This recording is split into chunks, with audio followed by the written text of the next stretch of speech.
I got good news and bad news. Here's some bad news. Your definition of the word woman is not true. Here's some good news. Your political ideological opponent's definition of the word woman is also not true. Here's some more bad news. Your political ideological opponent's definition of the word woman is not false. And here's the last piece of good news. Your definition of the word woman is also not false, because definitions can't be true or false, if you see where I'm going here. Definitions can't be true or false because they're not claims about the universe, so they're not even eligible to be true or false. Now, they can be right or wrong. I'm not just trying to be a jerk here. If it sounds like I'm playing an intellectual linguistic word salad game, I'd argue that you have probably been playing a linguistic mental word salad game for so long you don't realize it. So when someone tries to be clear about this, it sounds like they're all muddled up.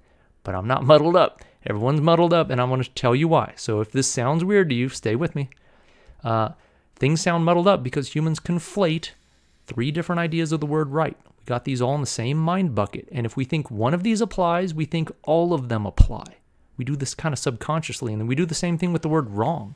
If we think one of these applies, we think they all apply. So maybe we think, oh man, your definition of the word woman is so ineffective. It's going to be bad. The bad effects are going to happen. Like, this is the wrong way to hold a bat. Wrong way to define a woman, therefore not true. So we use the word wrong to mean not true or inaccurate. Like 2 plus 2 is 5. That would be wrong.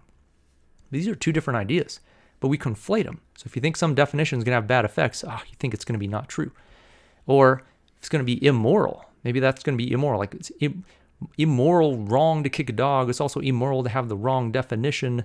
But what we mean is like immoral wrong. We don't mean inaccurate, not true. Like, definitions can't be not true or true.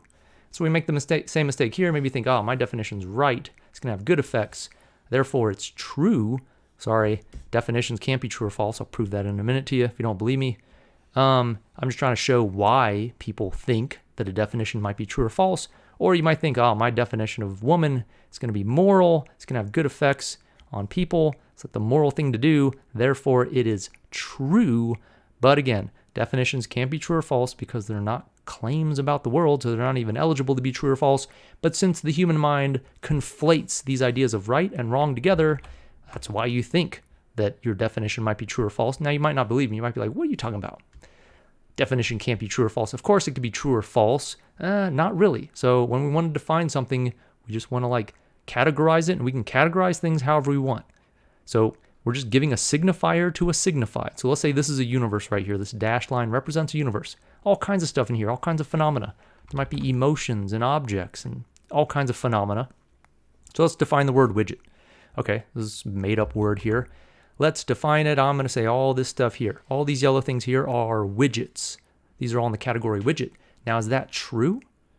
Well, it's not true and it's not false. It's just a label I've given to something. It's no more true or false than when your parents gave you a name. When your parents named you, was that true or false? Neither. They just gave you a name. They gave you a label. That's what we're doing when we're defining things. We're categorizing them. Now, a definition might be useful. Why would I want to call these widgets? Maybe they're poisonous. So maybe in this universe, yellow things are poisonous. So I got to be like, hey, don't eat the widgets. I need a word for that. That might be useful. But it wasn't true. It was no more true than someone being like, you know what, these purple things right here, these are healthy. You should eat the widgets. Is that true? It might be true that you should eat these things, but using the word widget to categorize them isn't true or false. So, it's no more true or false than the word momentum representing mv in classical physics. There's no you're not going to go to University Lab 101 and then be like, hey, okay, in this lab today, I want you to use this equipment and prove that the word definition means mv. It's there's no way to prove it. mv is just what we mean by momentum in classical mechanics. There's no way to prove it. People act like scientists are going to come bursting out the doors with their beakers and their graphs we've found it. We have discovered what the meaning of the word woman is. It's no, you can't do that. I don't care what science finds. You could define woman however you want. Now, science might guide you on how to define it because that might show that there are useful ways to define it one way or the other. But there's no way to prove that one definition is true or false. So definitions can't be true or false. This debate about the definition of woman is toxic enough without having it be muddled. There's things to debate here, but which definition is true or false is not a thing to debate. So if definitions can't be true or false, what can they be? Well, they could be more exclusive or more inclusive. So maybe you're like, hey, this red square right here, that's a widget. Okay, that's it? Yeah, that's it. It's like, okay, that's pretty exclusive. It might not be all that useful. Like how many red squares in the bottom right hand of the universe are you going to meet? Like this one specifically? Maybe it is useful. Maybe like this is super important. Like, holy moly, this square matters. But maybe it doesn't. Maybe a definition that's too exclusive, it might not be useful. So it has a danger of being not useful. So you can make it more inclusive if you wanted to. Maybe square-like things in this universe are important for some reason. So you're like, you know what? These are pretty square-like. I know some of the edges are rounded, but maybe we call these widgets. And maybe that's useful. Maybe it's not.